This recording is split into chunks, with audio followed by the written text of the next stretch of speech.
member wisdom, integrity, and courage. Guide their minds and hearts to act with fairness, truth, and justice, free from bias or personal agenda. Bless all participants in these proceedings.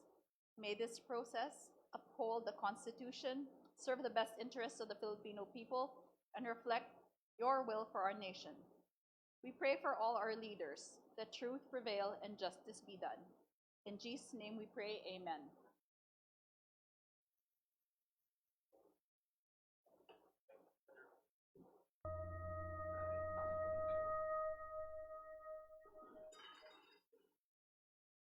Bayang magiliw, perlas ng silanganan, alab ng puso, sa dibdib mo'y buhay.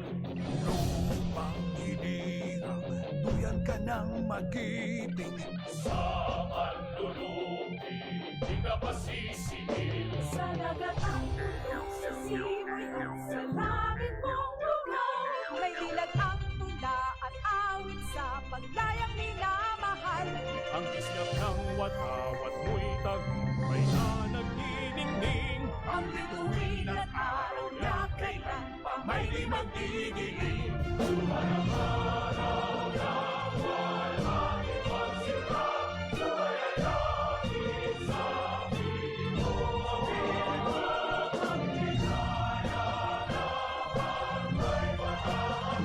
Mamatay ng dahil sa'yo.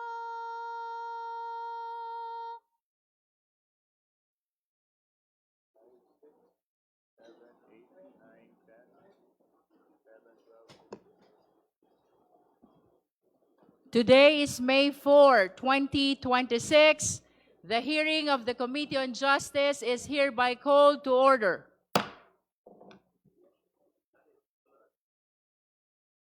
May we solicit the motion to dispense with the calling of the roll. Just for the record, today's hearing is a continuation of our hearing last April 29, 2026. The Honorable Sendanya is recognized. Madam Chair, I move to dispense with the calling of the roll. There is a motion to dispense with the calling of the roll. The same has been seconded. Is there any objection? Hearing none, the motion is approved. May I solicit the motion to dispense with the reading of the minutes of the hearing held on April 29, 2026 and for the approval of the same. Madam Chair, The Honorable D.S.J.J. Suarez. I move that we dispense and at the same time approve the minutes of the previous hearing. So moved, Madam Chair. There is a motion to dispense with the hearing of the minutes of the hearing held April 29, 2026 and for the approval of the same. Do I hear a second? The same has been seconded. Is there any objection? Hearing none, the motion is approved. The chair will address the committee. Good morning. Good morning. Malayo pa, pero malayo na. That is where we stand today. Yan po ang sitwasyon natin ngayon. We recognize that this has been a difficult and demanding process. But we also recognize how much we have already uncovered.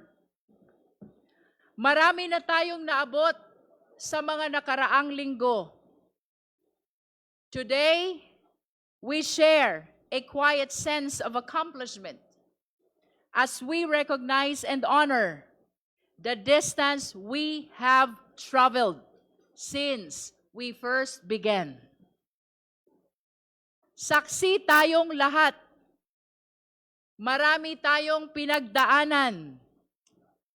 Our very first hearing was on March 2, where we established sufficiency in form. Sumunod ang March 4 for sufficiency in substance. At sa puntong yon, we asked the Vice President to file her answer. And she did. At ang nakapirma 16 na abogado, 16 lawyers. Pero ang answer na isinumite, halos 10 pages lamang at nakatutok lang sa mga technicalities, sa mga paligoy-ligoy, bagay na ikinagulat ng marami dahil sa totoo lang, hindi naman yon ang hinahanap natin. It was an answer that really just avoided the questions. Kaya naman, noong March 18, we determined that the complaints allege sufficient grounds for impeachment. Sumunod ang hearing sa March 25, kung saan we settled the preliminary matters, most especially ang pag-issue ng mga subpoena. Then came the marathon hearings of April 14, April 22, and April 29. Doon tayo nakinig sa mga resource person natin. We heard the evidence. We examined the evidence. At sa mga araw na iyan, doon natin naramdaman ang bigat ng ating ginagawa. May mga sandaling luminaw ang mga sagot at may mga sandaling mas dumami ang mga tanong. We certainly had our ups and downs. We had our inflows and outflows of testimonies and documents. But through it all, one thing remained certain. We never went sideways. Hindi tayo naligaw. Nanatili tayong may direksyon. We move, sometimes slow, sometimes painfully, but always forward towards the truth. Sinunod natin ang konstitusyon. Hindi tayo nagmadali, hindi tayo nag-shortcut. We honored the process. Bawat hakbang, bawat salita, bawat ebidensya, hinarap natin ng buong pag-iingat at pananagutan. Sa paglalakbay na ito, napagod tayo. Sinubok ang ating pasensya, lalo na sa harap ng mga batikos mula sa labas. We saw the press conferences of the Vice President's camp. We saw the petitions filed in the Supreme Court and the complaint filed in the office of the city prosecutor. Opo, maraming hakbang ang ginawa upang pigilan ang prosesong ito. Pero sa kabila ng lahat, hindi tayo natinag. For in the end, it is not the absence of struggle that defined us, but the refusal to lose our way, the discipline to stay the course, and the clarity to never lose sight of where we are going. At noong mga nakaraang pagdinig, we have seen the evidence. Ito ang mga nakita at narinig natin. Una, ang testimonya ni Ramil Madriaga na base sa ebidensya, mas kilala sa pangalang Sir Ram.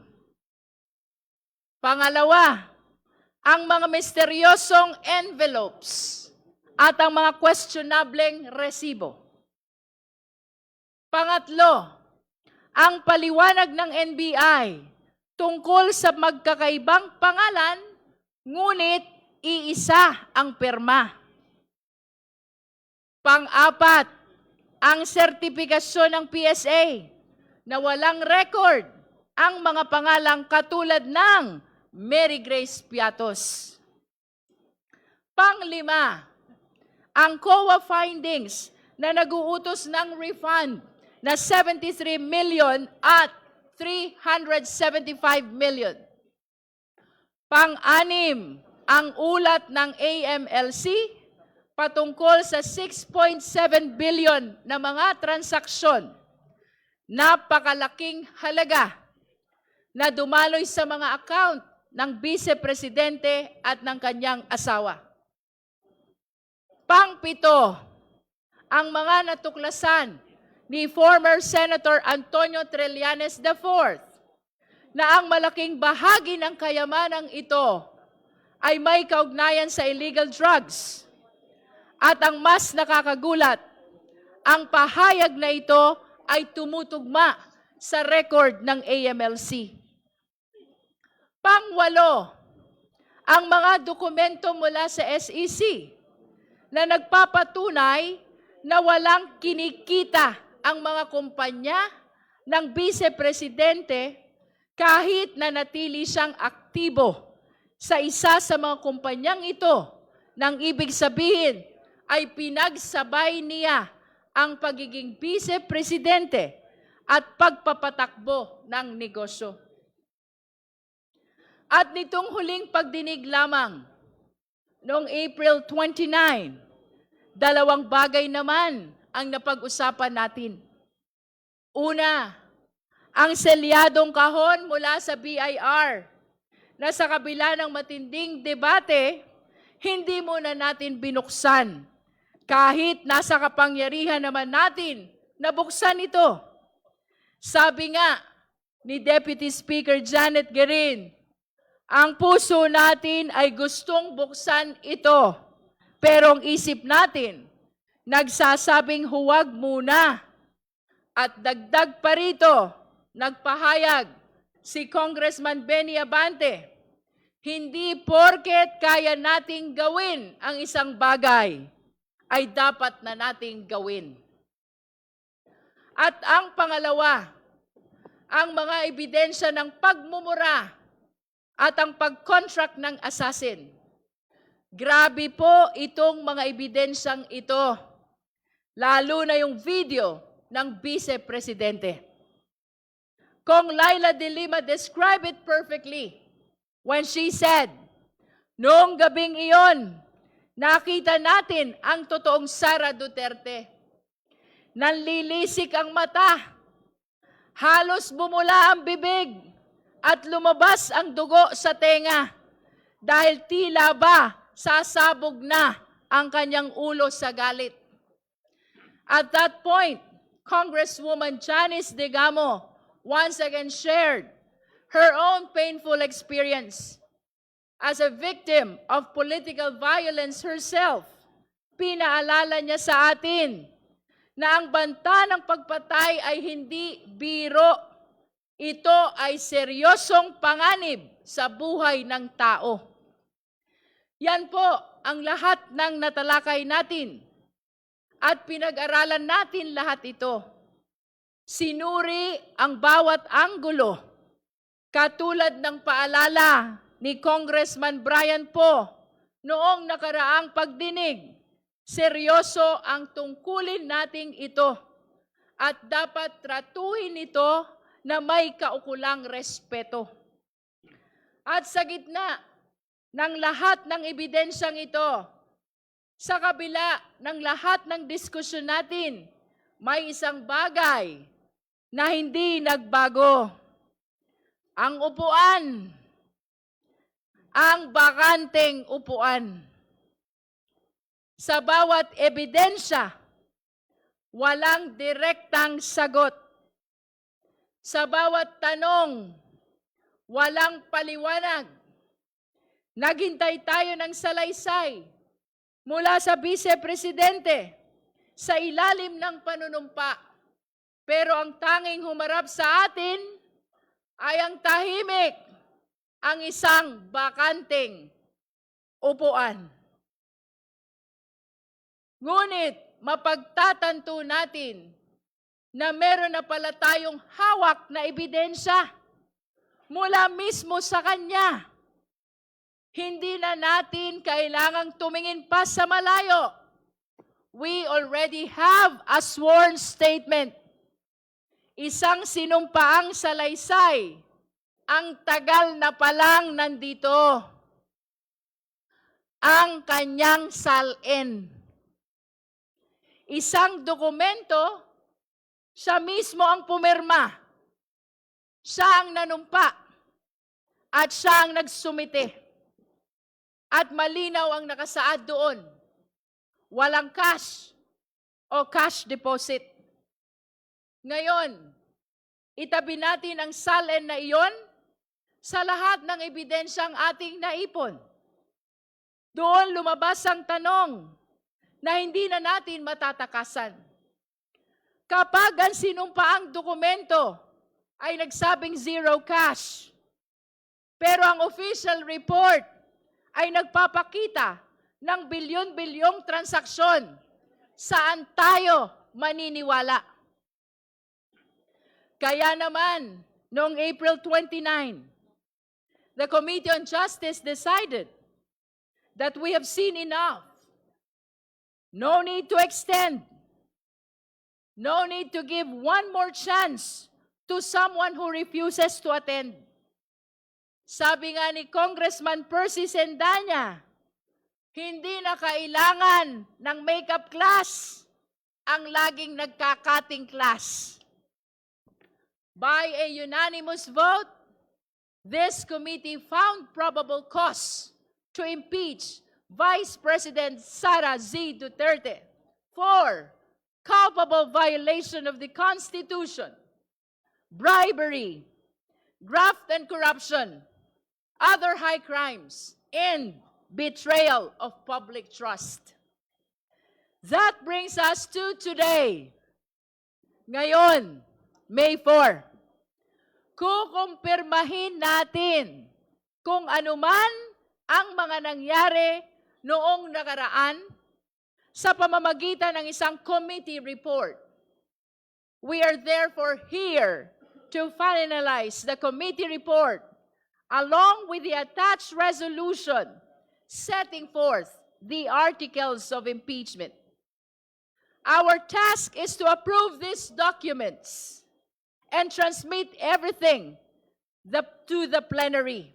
This is our mandate under the rules. Tayo ang Committee on Justice. Bukod tangi ang committee ito dahil sa buong listahan ng mga komite sa Kongreso, tayo lamang ang tanging binanggit at binigyan ng partikular na mandato ng ating konstitusyon. We were given that name for a reason. Today, we hope we have lived up to that name, Committee on Justice. Para sa hustisya, sana naibigay natin ang hustisya sa mga complainant. Hustisya sa Vice Presidente sa pamamagitan ng tamang proseso. At higit sa lahat, hustisya sa sambayanang Pilipino. Sana ay panindigan natin ang pangalan ng committee natin. But more than that, I want to take a moment to acknowledge the people behind this work. Hindi biro ang pinagdaanan nating lahat, lalo na ang kapal ng mga dokumentong binasa at sinuri natin. Sa mga resource persons, salamat sa pagharap ninyo dito sa komite. To our colleagues in this committee, thank you so much. Sa ating sekretariat at sa mga staff na hindi nakikita sa kamera, pero sila ang naging pundasyon ng bawat hearing. Maraming salamat sa inyong lahat. And to the Filipino people,